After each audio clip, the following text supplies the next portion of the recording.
ये अलौकिक व्यक्ति हमारे साथ में है। चौहान साहब का जो ऑरा है वो अभी आप जो उपवास कर रहे हैं केवल जूस पे रह रहे हैं, उनकी ऑरा आप में कितना काम कर रही है। आपको भूख नहीं लग रही है ना? आपका पेट भरा हुआ है क्योंकि आपके साथ ये पवित्र भूमि की ऑरा और पूज्य गुरु जी की ऑरा वो आपके साथ ऐसा काम कर रही है कि आपको भूख भी नहीं लग रही है। केवल जूस पे रह रहे हो दिन भर, फिर भी आपको वीकनेस फील नहीं हो रही है। यही होती है प्रभु की आध्यात्मिक ऑरा जो हमें गुरु जी की ओर से मिल रही है।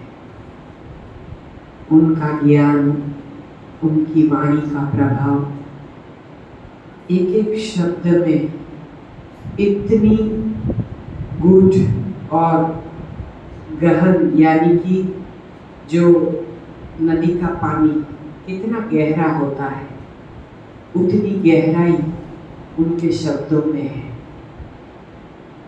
हमें जो नए नए हैं उनको शायद ऐसा लगेगा कि किसी को कोई बात थोड़ी देर के बाद पता चलेगी जो वो बोलते हैं, लेकिन जितनी पानी की गहराई उनकी उतनी ही उनके शब्दों की गहराई है।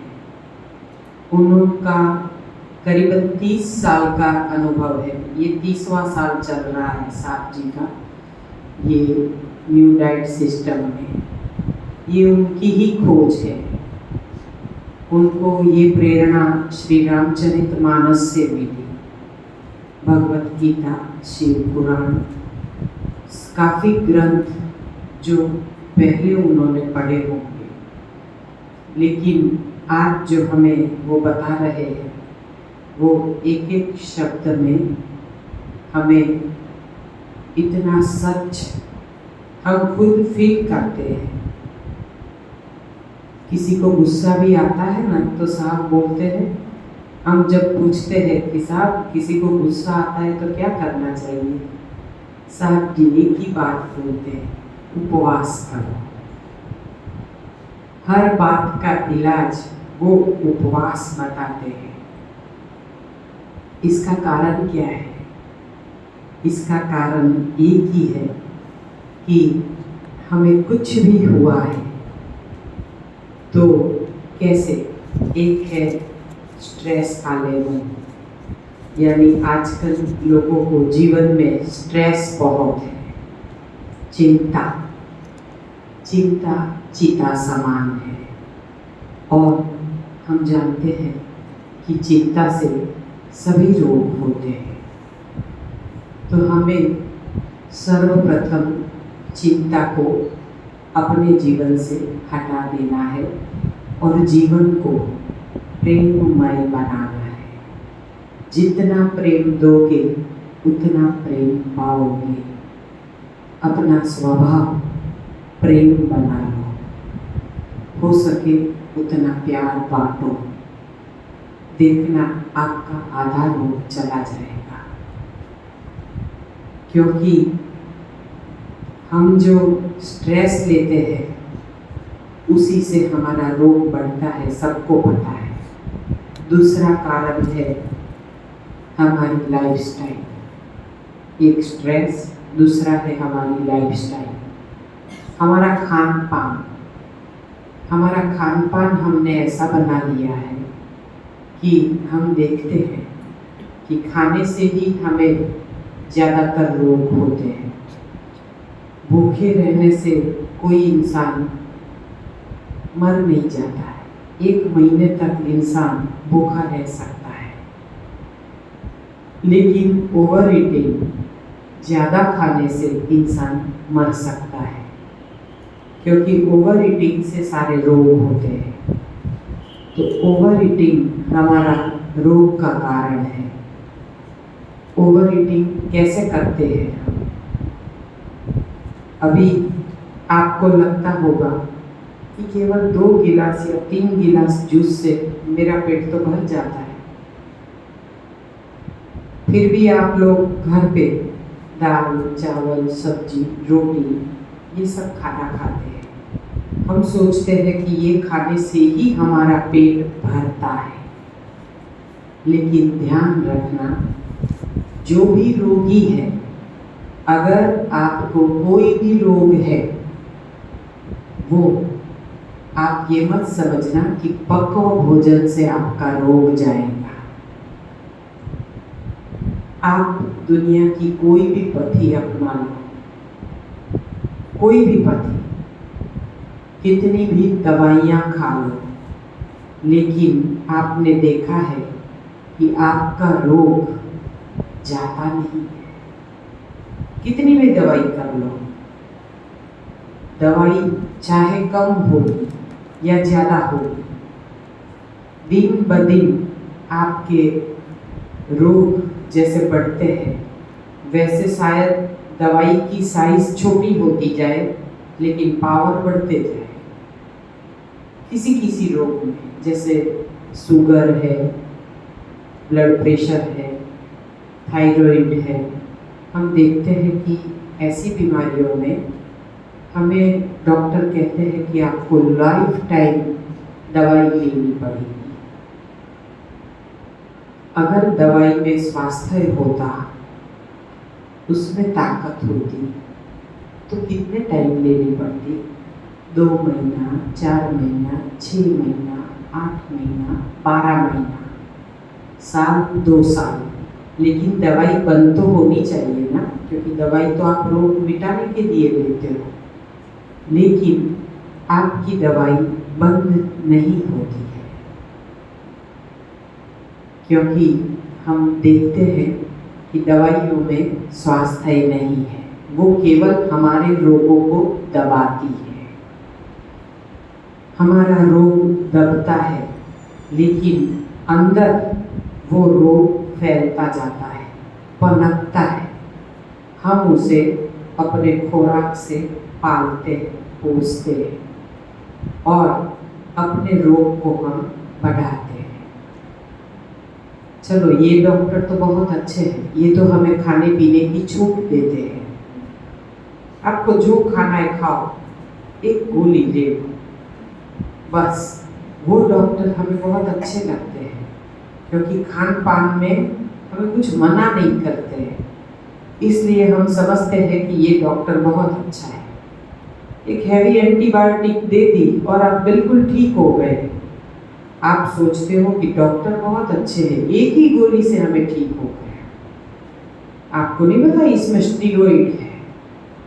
स्टीरॉइड आपके रोग को तुरंत ऐसे दबा देता है, लेकिन वो दवाई आपको नुकसान बहुत करती है। ये आपको नहीं पता है कि आपके अंदर जो ऑर्गन है, किसी न किसी ऑर्गन को ये एंटीबायोटिक बहुत बड़ा नुकसान करती है। पता हमें बाद में चलता है। आज हम देखते हैं हर घर में डायबिटीज और हर कुटुंब में कैंसर है। आप इतने लोग हैं, आपके परिवार में, पड़ोस में, आपके अपार्टमेंट में, आपकी सोसाइटी में, आपके समाज में, आपके गांव या सिटी में कोई एक घर ऐसा दिखाइए जो किसी भी पथी की दवाई न लेता। केवल एक घर चाहिए जो बिना दवाई के जीता है क्या? अगर है तो आप अपनी उंगली ऊपर कीजिए। अच्छा, आपके घर में कोई भी दवाई नहीं है, तो शायद आप ये नेचुरोपैथी का प्रयोग करते होंगे। हाँ, वो रोग बिना दवाई के, वो घर बिना दवाई के हो सकता है, क्योंकि सभी पथी में नेचुरोपैथी या NDS जो अपन करते हैं, न्यू डाइट सिस्टम, वो जो घर में अपनाते हैं, उस घर में, उस परिवार में दवाई नहीं आ सकती, क्योंकि सिस्टम ही ऐसी है। न्यू डाइट सिस्टम पूरी नेचुरोपैथी से जुड़ी हुई है। नेचुरोपैथी जो हम कहते हैं उसमें हमारे शरीर के ऊपर जैसे मिट्टी पट्टी, ठंडी लपेट, गरम लपेट, सिकाई, ये सब प्रक्रिया जो बाहरी होती है, नेचुरोपैथी में कोई दवाई नहीं दी जाती है। हाँ, किसी का जैसे अजवाइन का पानी, अजवाइन जीरा का पानी, सब औषधि ऐसी ही दी जाती है जो हमारे किचन से होती है रिलेटेड। तो आहार को ही औषध बना ले तो हमें औषध आहार की तरह नहीं खाने पड़ते। लेकिन कैसे बनाएंगे? तो नेचुरोपैथी में तो फिर भी उबला हुआ बॉइल्ड चीज दी जाती है। तो उसमें हमें जो बाहर से जो ट्रीटमेंट देते हैं उससे हमें थोड़ा सा अच्छा लगता है, क्योंकि जब शरीर में पेन हो, पैरों में जैसे हमें दर्द है, कोई हमें हल्के हाथ से मसाज कर दे या कोई दबा दे, थोड़ी सी सिकाई कर दे, तो हमें अच्छा लगता है बाहर से। और फिर हम सिर्फ खिचड़ी खाते हैं ऐसा बोलते हैं। आपको अच्छा जरूर लगेगा क्योंकि खिचड़ी से पेट भरता है और आपको लगता है कि नहीं मैंने कुछ खाया है। लेकिन ध्यान रखना, जब आपको अपना रोग मिटाना है तो नेचुरोपैथी से भी ऊपर है NDS, सबसे लास्ट। और हम कहते हैं कि हमने ये अनुभव किया है कि इससे रोग जाते ही हैं, 100% जाते हैं, क्योंकि NDS यानी कंप्लीट अपक्व आहार, उसको ही संपूर्ण न्यू डाइट सिस्टम कहते हैं। जब भी हमें रोग मिटाना है, कोई भी रोग हो, रोग का नाम चाहे कोई भी हो, मिटाना है तो केवल और केवल अपक्व आहार ही आपको आपके रोग से मुक्त कर सकता है। दूसरा कोई रास्ता नहीं है। चाहे आप किसी भी पथी में भटक लो, लेकिन फिर वहीं के वहीं नहीं जाएगा। लेकिन अगर आपने एक चातुर्मास कंप्लीट कच्चे पे आपने कर लिए, आप 21-21 दिन का टाइम टेबल बना लो। और अगर आपने चातुर्मास 4-4.5 महीने अगर आपने रॉ डाइट पे निकाल दिए, तो ताकत नहीं है कि आपका रोग न जाए। कैंसर तक चला जाता है, फिर बाकी सब रोग तो कौन सा, ये तो कौन सी खेत की मूली है, ये डायबिटीज तो तुरंत चला जाएगा। कोई भी रोग बहुत जल्दी चला जाता है जब हम अपक्व पे होते हैं। केवल अपक्व भोजन काफी नहीं है। चौहान साहब ने हमें जो दिया है पूरा सिस्टम, रसाहार, अपक्व भोजन, उसके साथ एनीमा का संयोग, प्रॉपर एनीमा। बिना एनीमा के आपका रोग नहीं जा सकता है, चाहे कितने भी जूस पी लो, क्योंकि पक्व भोजन इतनी आसानी से पचता ही नहीं है। मध्यम मार्ग जरूर है कि आप एक वक्त का भोजन ले सकते हैं, लेकिन कब? जब आप बिल्कुल निरोग हो जाओ तब। जब आप रोगी हो तब आप अगर एक वक्त भोजन लेते हो तो आपका मामूली रोग है तो चला जाएगा, जैसे पैर दुखना या कोई ऐसे सिम्टम्स है जो बिल्कुल मामूली है, जैसे सर दुखना ये।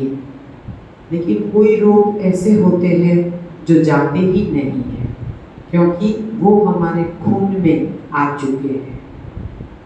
जैसे ब्लड प्रेशर और डायबिटीज और थायराइड, ये 3 रोग आजकल सब लोगों में सबसे ज़्यादा है।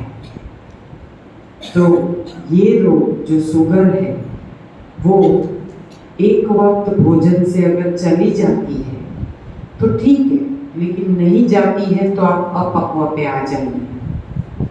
अपक्व से ऊपर जाएंगे, फिर एक टाइम रसाहार और एक टाइम कच्चा, जैसे आप इधर ले रहे हैं, लेकिन इधर आपको शाम को हम एक आइटम में किसी में पोहे होते हैं, जैसे कि कल जो मुठिया थे उसमें वेजिटेबल ज़्यादा, लेकिन बाइंडिंग के लिए अंदर थोड़े से पीसे हुए पोहे डाले जाते हैं ताकि उसका बाइंडिंग हो। पोहे भी डाल सकते हैं, मखाना भी आप धूप में तपा के क्रश करके डाल सकते हैं, और ऐसे ही आप बाइंडिंग के लिए लोग कुछ आटे जैसी चीज़ डालते हैं, कोई जैसे ओट्स है, कच्चे ओट्स, वो भी आप पीस के जैसे वेजिटेबल में डाल के ऐसे उसको बांध लेते हैं, बाइंडिंग हो जाता है और हम बनाते हैं। लेकिन सच कहूँ, जो सच्चे साधक है और जिनको सच में ये करना भी, आप नए नए हैं, इधर आए हैं, तो सब चीज़ों का आप लाभ लीजिए, खाइए पिए मौज कीजिए, लेकिन घर पे जाके ये पोहे वाली चीज़ मत लेना। जिनको सच में रोग मिटाना है वो ये पोहे वाली चीज़ जो रेसिपी बुक में आपको दिखाई गई है वो हमें मेहमान को परोसने के लिए है, खुद को परोसने के लिए नहीं है। तो जब भी आप अपने घर जाके आप किसी रोग से पीड़ित हैं, तो अगर आपका रोग नहीं जा रहा है तो आप हो सके वहाँ तक ये पोहे वाली चीज़ घर पे जाके ना लें। कंप्लीट कच्चा यानी कच्चा और कुछ भी नहीं, और एनिमा तो करना ही है, बिना एनिमा के आपको परिणाम नहीं है। अब जैसे कल मैंने आपको सो के बताया कि आप ऐसे एनिमा ले सकते हैं तो आपको जल्दी परिणाम मिलेगा।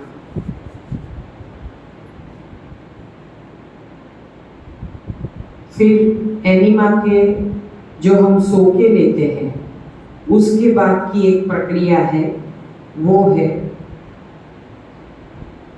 Rectum irrigation. रेक्टल इरिगेशन यानी बैठे बैठे हमें मल को कैसे निकालना है एनिमा के जरिए। तो पहले हमें सो के करना है, लेफ्ट साइड, फिर उल्टा सो जाना, आधा आधा पॉट, वो मोशन पास हो जाए, फिर एक पॉट राइट साइड आधा और आधा सीधा सो के। 4 मुद्रा आपकी कंप्लीट हुई।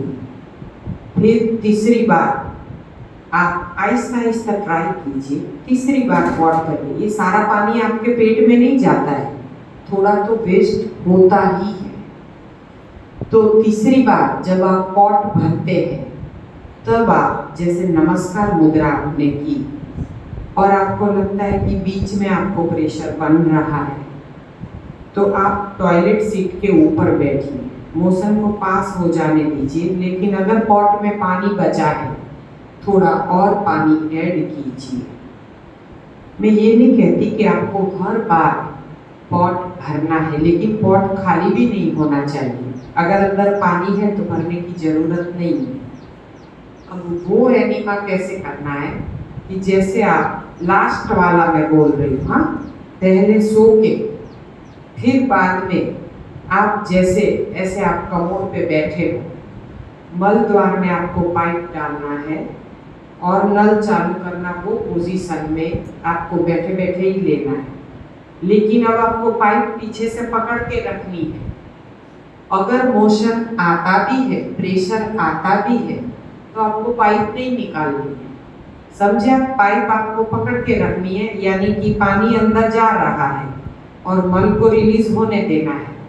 हाथ आपका जरूर खराब होगा, लेकिन क्या होगा, जैसे कि आपका एक गिलास लिया आपने, उसमें आपने आधा या 1/4 गिलास में जैसे आपने मिट्टी या कोई भी कचरा डाल के रखा है, लेकिन ऊपर आप पाइप से पानी डाल रहे हैं, भरते ही जाए फोर्सफुली, पानी डालते ही जाए, तो क्या होगा, पानी के साथ वो मिट्टी भी उभर के बाहर आएगी। समझ गए आप? तो आपके एनस में जो कचरा है, क्योंकि आपने लेफ्ट साइड उल्टा सो के, राइट साइड सीधा सो के नमस्कार मुद्रा में, अब आपने चारों तरफ से अपने इंटेस्टाइन का जो शेप है इस तरह, उसमें आप पानी भेज चुके हैं, लेकिन आपका मन निकल नहीं रहा है, चिपक गया है, क्योंकि हमने आटा खाया है, गेहूं खाए हैं। गेहूं में ग्लूटेन बहुत है।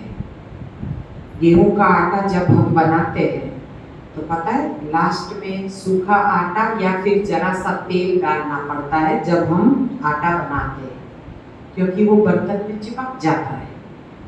तो ये अपना पेट, अपना इंटेस्टाइन एक ऐसा बर्तन है कि अगर आप रोटी बना के भी खाते हो तो उसमें ग्लूटेन बहुत है, तो वो हमारे पेट में जाके चिपकता है। ड्राई फ्रूट चिपकता है, सूखी आइटम हर चिपकती है, लेकिन जो भी आइटम आप निचोड़ो और रस निकले, केवल हाथ से निचोड़ो और रस निकले, वो चीज आप लेते हो तो इधर भी आसानी से पास हो जाए। लेकिन जिसको आपको अच्छे से चबाना पड़ता है और आपको उतारना पड़ता है, तो उसको निकालना इतना आसान नहीं है। तो इसीलिए हमें पहले पूरे रेक्टम में पानी पहुंचा देना है। समझ गए? सारा पानी आपके प्रेशर में नहीं निकलता, थोड़ा थोड़ा रह जाता है। तो अब लास्ट वाला एनिमा जब आप करते हो, तब आपको ऐसे पाइप पकड़ के रखना है और पानी जाने देना है, यानी पॉट को पूरा भर के रखना है और पकड़ के रखना है पीछे से, भले प्रेशर आए, आने दो, उभर के सब निकल जाएगा। फिर लास्ट में अच्छा पानी निकलेगा, यानी केवल पानी जैसा पानी निकलेगा। ऐसे अगर आप एनिमा करते हो तो आपको खुद को फील होगा कि अभी मेरा पेट संपूर्ण साफ हुआ। एनिमा कब असर करता है? एनिमा में भी आप मत समझना कि आपका मल पूरा निकल जाता है। एनिमा तब असर करता है जब नींद पूरी होती है।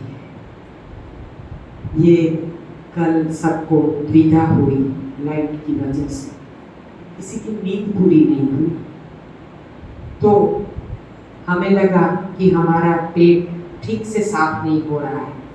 एनिमा किया, फिर भी इतना एनिमा भी हमें सपोर्ट नहीं कर रहा था।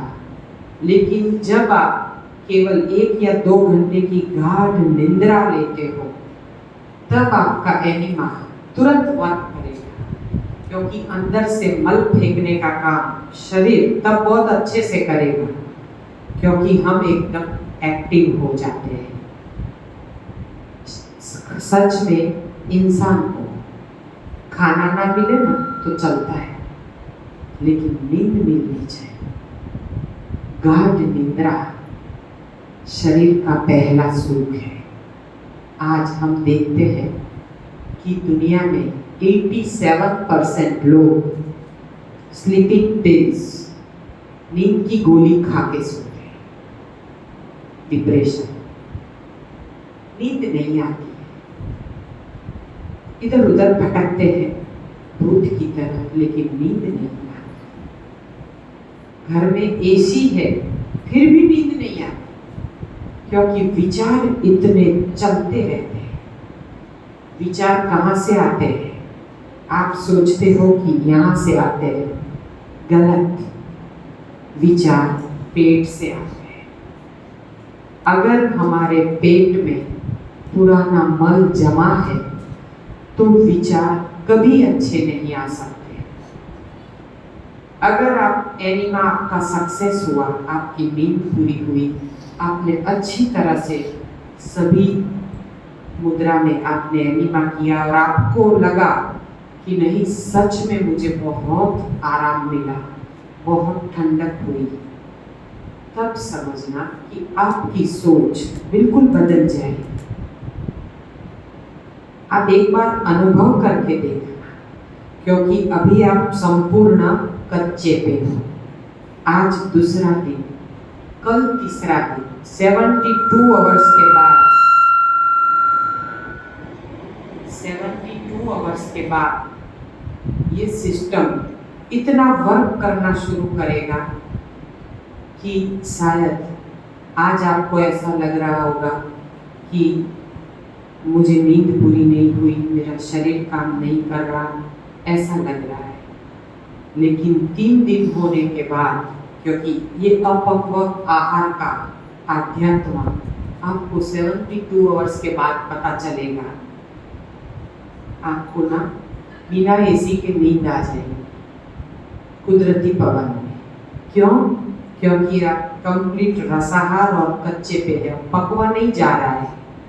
पकवा का असर 72 आवर्स अपने पेट में रहता। हम जो खा के आए हैं ना घर से, खिचड़ी या सब्जी रोटी या कुछ भी हम जो खा के आए हैं, उसका प्रभाव 3 दिन तक रहता है। यानी हमें बहुत गर्मी लगती है, हम एटमॉस्फेयर को सेट नहीं हो पाते। हमें लगता है मुझे एसी नहीं मिला, बस इसलिए मुझे नींद नहीं आई, या हमें खुली हवा में मच्छर काटते हैं इसीलिए हमें नींद नहीं आई, पंखे से हमें इतनी ठंडक नहीं मिलती है इसलिए हमें नींद नहीं आई। 3 दिन खत्म होते ही आप गार्डन में सो जाओगे गुरु जी की तरह। जैसे चौहान साहब सो जाते हैं, कितने आराम से सो जाते हैं, उनको मच्छर भी नहीं काटते हैं। क्योंकि मच्छर किसको काटते हैं पता है? जहाँ गंदगी है ना, वहाँ मच्छर है। जहाँ साफ सुथरा पड़ा है वहाँ पे मच्छर होते हैं? नहीं होते। अगर गुड़ का टुकड़ा रख दोगे या गुड़ थोड़ा गिरा दोगे तो मच्छर भी होंगे, चींटियाँ भी होंगी। लेकिन पानी डाल दिया और गुड़ को हटा दिया और आपका सफाई हो गया तो अब मच्छर आपके पास नहीं आएंगे। यानी कि इधर कूड़ा भरा है तो ही आपको मच्छर काट सकते हैं। इसीलिए कहते हैं कि 3 दिन पहले जो है वो ऐसे है कि आपके पेट से पुराना निकलना चाहता है, लेकिन आपका एनिमा प्रॉपर नहीं हो रहा है, तो आपको मच्छर भी काटेंगे, आपको नींद भी नहीं आएगी। लेकिन कंप्लीट अपक्व पे आपके 72 आवर्स कंप्लीट हो जाएंगे और आप सो जाएंगे। कल आप खुद पे अनुभव करना, रोटी खा के अनुभव नहीं होता है। एक भी टाइम भोजन गया उसको हजम करने में 48 आवर्स लगते हैं। हम तो 48 आवर्स में 3 से 4 बार पक्व भोजन खा लेते हैं। फिर कहते हैं हमारा रोग नहीं जाता, लेकिन कैसे जाएगा? इसीलिए लंबा सेमिनार करना पड़ता है। लंबे सेमिनार में भी जो अप डाउन करते हैं, घर पे जाके मुरमुरे का डिब्बा दिख जाता है। लेकिन अच्छा है, आप नहीं खाते हो तो बहुत अच्छा है। लेकिन मैं तो केवल एक अनुभव बताती हूँ कि घर की चौखट यानी भूख, हाँ, सब कुछ दिखाई देगा। वहाँ पे चिवड़ा भी दिखेगा, मुरमुरा भी दिखेगा, खाखरा भी दिखेगा, कभी तो खिचड़ी की खुशबू भी अच्छी लगेगी। हाँ, तो वहाँ पे जाके जैसा माहौल है, हमारे विचार ना उधर बदल जाते हैं। सेमिनार ऐसी जगह पे क्यों रखा जाता है? क्योंकि वैराग ऐसी जगह पे आता है। है, लेकिन फिर भी ये किचन में जाते हैं ना तो वो दीदी बनाती है, वहां पे थोड़ा मन तो चला जाता है,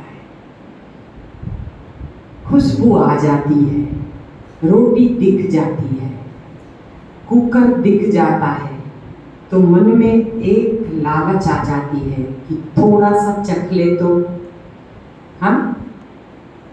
तो ऐसी जो हमारी भावना हो जाती है, इससे हमारे अंदर जो लाल ग्रंथि जो बहती है,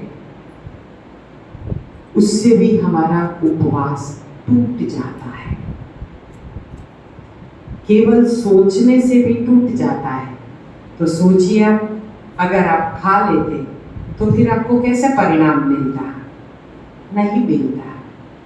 इसीलिए लंबा सेमिनार ऐसी वीरान जगह पे रखा जाता है, जहाँ आजू बाजू में कुछ नहीं मिलता। आप कहाँ जाओगे? पकौड़ी खानी है, ब्रेड बर्गर खाना है, कहाँ जाओगे? यहाँ तो मिलता ही नहीं। जिनके पास चलो भाई गाड़ी की व्यवस्था है, वो बाहर चक्कर लगाने जाते हैं, कुछ ना है तो कम से कम गोला खा के चले जाते हैं बर्फ का। हाँ, तो लेकिन गाड़ी भी नहीं है तो कहाँ जाओगे? हाँ, फिर आपको परिणाम मिलना ही है। इसीलिए हम कहते हैं कि सेमिनार जो भी है, हो सके तो उसी जगह पे रह के करो। हाँ, जब आप ये भूमि छोड़ते हो तो विचार बदल जाते हैं। गेट से बाहर निकलोगे और विचार बदल जाएंगे, क्योंकि गेट के अंदर की जो ऑरा है वो अभी कच्चे से प्रभावित है। जैसे ही बाहर जाओगे ना, कुछ ना मिला तो मक्के का भुट्टा दिख जाएगा, सेका हुआ बाहर मिलता है ना, तो वो भी खाने की इच्छा हो जाती है।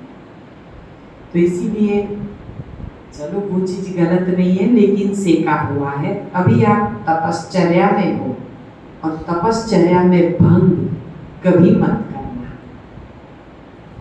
आप जिस चीज पे चल रहे हो, अगर उसमें आप चातुर्मास चल दिए तो आप जो भी रोग लेके आए हो ना, वो 100% चला जाएगा। ये 8 दिनों में आपको पता चल जाएगा कि आपका रोग कितना जा रहा है। 3 दिन जाने दो, सब दिन भी ये झूमने लगेंगे, क्योंकि केवल रस पे हो। आहिस्ता आहिस्ता आपका मूड बनेगा। हम देखते हैं ना कि जैसे हम शरीर पे पानी डालते हैं, नहाते हैं, तो हमारा मूड चेंज हो जाता है। और जैसे पेट में जूस डालते हैं, कैसी ऊर्जा आ जाती है। हाँ, भाई गन्ने का रस 2-3 गिलास पी लिए, बस मजा आ गया, पेट भर जाता है और ऊर्जा आ जाती है। तो जब सच्चा भोजन हमारे शरीर में जाता है, रस, तब अपने शरीर में ऊर्जा आ जाती है। कैसी ऊर्जा? जैसे आप स्विच को ऑन करते हो तो लाइट होती है ना, ठीक वैसे ही हमारे शरीर में जैसे रस जाता है और ऊर्जा आ जाती है। आप ये मत समझना कि आप दाल चावल सब्जी रोटी नहीं खा रहे हैं और केवल रस पी रहे हैं तो क्या आपको सभी किस्म के प्रोटीन, विटामिन, मिनरल्स मिलते होंगे या नहीं मिलते होंगे? सब कुछ मिलता है। आप देखते हो कि प्राणी जो है वो परमात्मा ने निर्मित किया हुआ खुराक लेता है। जैसे घोड़ा है तो क्या खाता है? रचका खाता है, और वो जो हरी भाजी है वो खाता है, चने की भाजी, और बाकी कुछ भी नहीं। आप वो घास नहीं खाएगा, उसको अगर हरी भाजी ना मिले तो वो घास नहीं खाएगा, क्योंकि परमात्मा ने उसके लिए जो निर्मित किया है वही भोजन वो लेगा।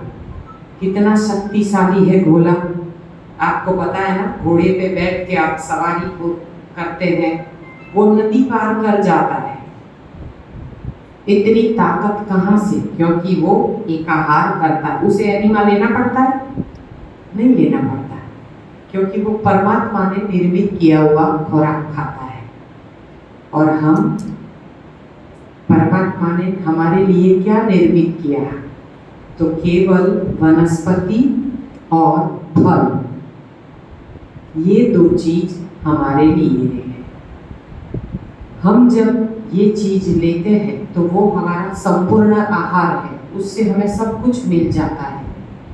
हम सोचते हैं कि हमें प्रोटीन चाहिए, तो प्रोटीन, आप ये हरी चटनी खाते हो, उसमें आप भिगाए हुए मूंगफली डालते हो, तो क्या मूंगफली में प्रोटीन नहीं है? है। अगर आपको प्रोटीन चाहिए तो आप चने को अंकुरित करते हो, जब वो चना चबा के खाते हो तो पचाना बहुत मुश्किल है, पेट में दर्द करेगा कच्चा अंकुरित चना। लेकिन उसकी आप चटनी बना ले तो उसमें थोड़ा हरा धनिया, पुदीना, अदरक, लहसुन खाते हैं तो 1-2 पीस लहसुन डाल दे और अच्छी आप एक चटनी बना ले अंकुरित चने की, और वो आप अगर सैलेड में डाल के खा ले तो फिर आपको चबाने में कोई मुश्किल नहीं है। तो हर चीज को, जिसको आप ठीक से नहीं चबा सकते, उसको आप चटनी बना के खा लें। पेस्ट यानी कि कैसी, जो आप आराम से अंदर उतार पाए, आपको चबाने की तसदी ना लेनी पड़े। हर खुराक चबा चबा के खाना चाहिए। एक निवाले को 32 बार चबाओ तो आपका डायबिटीज ऐसे ही चला जाएगा। लेकिन हम तो 32 निवाले एक ही बार में उतार देते हैं। पूरा दिन पक्व भोजन खाते हैं, फिर बोलते हैं हमें रोग हुआ। तो क्या होगा? रोग होगा ही, क्योंकि भगवान शिव ने तो कहा है 1 बार खाओ 3 बार नहाओ। नंदी ने घोटाला किया, 3 बार खाओ 1 बार नहाओ। हमने पूरा घोटाला किया, सुबह उठ के खाओ, रात तक खाओ, 1 बार मुश्किल से जाओ, जिसका परिणाम आज होटल से बड़ी हॉस्पिटल में है। 22 मंजिल की हॉस्पिटल, जगह नहीं है। इतनी अस्पतालें इसी कारण है। अगर आपको जो गुरुजी ने कहा है उस पे अगर आप चले, एक ही, आप जब रोगी है तब तक कच्चे पे चले, चातुर्मास में आपके सारे रोग चले जाएंगे। फिर आप किसी अनुभवी साधक को पूछ के आहिस्ता आहिस्ता आपको मध्यम मार्ग में लाएंगे। चातुर्मास बहुत लंबा होता है, जब करते हैं तब पता चलता है। लेकिन क्या करें, अगर रोग है, अपने खून में आ चुका है और आपको मिटाना है, तो ये 3 महीने के बाद तो ये जाएगा। आपको अपना खून जो सफाई करना है, वो लास्ट 4th मंथ जो लगता है, वो आपका खून कंप्लीट क्लीन करता है। इसीलिए हमारे धर्म में, हर शास्त्र में चातुर्मास का महत्व है। तो ये चातुर्मास हमें ऐसे करने हैं। रॉ डाइट, जब आप रॉ डाइट से आहिस्ता आहिस्ता 6 महीने के, 7 महीने के बच्चे को हम कैसे शुरुआत कराते हैं, दाल का पानी, चावल का पानी, मूंग का पानी, लौकी का सूप, सब दे के शुरुआत करते हैं ना, ठीक वैसे ही आपका पेट चातुर्मास के दरमियान बिल्कुल बच्चे जैसा हो जाएगा। फिर आपको आहिस्ता आहिस्ता शुरुआत करनी है। परमात्मा ने आपको दांत दिए, इसका मतलब ये नहीं कि चातुर्मास खुले और आपने पार्टी रख दी और खाना इतना सारा खा लिया, खत्म, किडनी पे इतना लोड आएगा आप बीमार हो जाओगे। जब भी चातुर्मास पूरा करते हैं तब तुला दान करते हैं, बीच बीच में जो हम नहीं खा रहे वो हम गरीबों को दें। जिनको खाना नहीं मिलता, आप कच्चे चावल दे दो, गेहूं दे दो, आप जो भी नहीं खा रहे हो ना वो बांट दो, आपकी इच्छाएं कम हो जाए, क्योंकि आप बांट रहे हो और आपका रोग चला जाएगा। फिर आप जब एक वक्त भोजन पे आते हो तो आहिस्ता आहिस्ता किसी अनुभवी से पूछ के सूप, फिर उबला हुआ, फिर उसके साथ हल्की सी स्टीम वाली आइटम जैसे और या फिर पोहा, उपमा, ऐसी चीज़ें। फिर आहिस्ता आहिस्ता हम शाम का भोजन आपको सब कुछ खिलाएंगे, क्योंकि एक वक्त खाने की छूट मध्यम मार्गी को है। रोगी, भोगी और योगी, ये 3 किस्म के इंसान होते हैं। जब आप न्यू डाइट सिस्टम अपनाते हो तो आप रोगी से योगी की ओर जा रहे हैं। पहले तो आप भोगी थे इसीलिए तो आप बीमार हुए। गलत भोग का परिणाम रोग है, सबको पता है। आज तक आपने जो भी खाया उसमें कुछ गलत खाया, इसका परिणाम तो रोग है। तो रोग को जब हटाना है तो हमें योगी की ओर जाना पड़ेगा। उसमें तप, सेवा और सुमिरन, ये तीनों चीजें काम करेंगी। तप यानी सुबह का लंघन अगर आपने अच्छे से कर रहे हैं, 16 घंटे का इंटरमिटेंट फास्टिंग, ये साइंस की भाषा है, ये WHO की भाषा है। काफ़ी वीडियोस आते हैं। समझो 2016 से WHO ने ये कहा है कि 12 घंटे का इंटरमिटेंट फास्टिंग होना चाहिए, लेकिन WHO सुबह में जूस, फ्रूट्स लेने की छूट देते हैं। और हमारे गुरुजी पानी भी नहीं लेने को बोल रहे हैं, क्योंकि पानी भी खुराक है।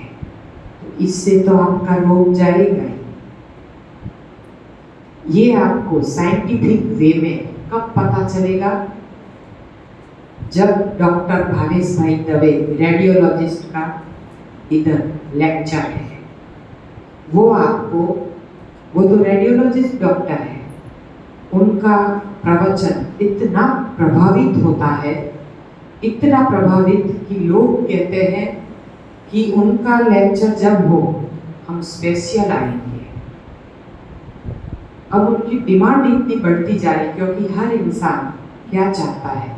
हमारे गुरुजी शास्त्र के ऊपर बताते हैं, वैसे ही वो साइंस के ऊपर बताते हैं कि साइंस के ऊपर भी ये जो शास्त्र है वो कैसा काम करता है। वो डॉक्टर है, वो रेडियोलॉजिस्ट है,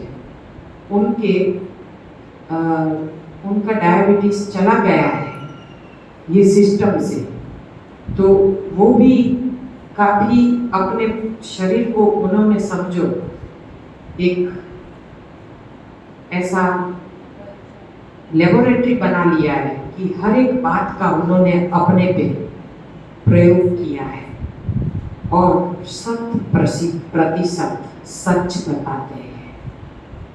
वो एक ऐसे डॉक्टर है जो अंतर्यामी है, हर किसी की पीड़ा को पान लेते हैं। जिनके भी नजदीक वो होते हैं ना, उनको वो पा जाते हैं।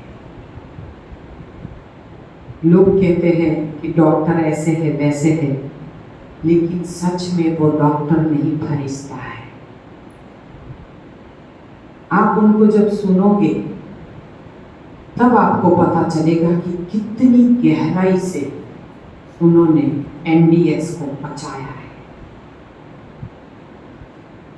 भले वो चीटिंग डे रखते हैं, हफ्ते में एक बार चीटिंग डे, लेकिन हफ्ते में 1 या 2 बिल्कुल निर्जल फास्टिंग करते हैं, पानी के बिना, यानी खाया पिया उसका प्रायश्चित तुरंत कर लेते हैं, डॉक्टर होते हुए भी। तो अभी जो उनके लेक्चर होंगे वो आपको काफ़ी हेल्प करेंगे। अलग अलग वक्ता आएंगे और आपका मन मजबूत करके जाएंगे। इस सिस्टम में आप कैसे रह पाओगे? तो कोई भी लेक्चर आप मिस मत करना। अभी वक्त हो चुका है। किसी को कंटाला तो नहीं आया? अच्छा, तो अभी हमारे गुरु जी आ चुके हैं, उनके लिए स्वागत कीजिए। मेरे से बोलने में कोई गलती या भूल हुई है तो हमें माफ करना। सबको प्रणाम। हरि बोल।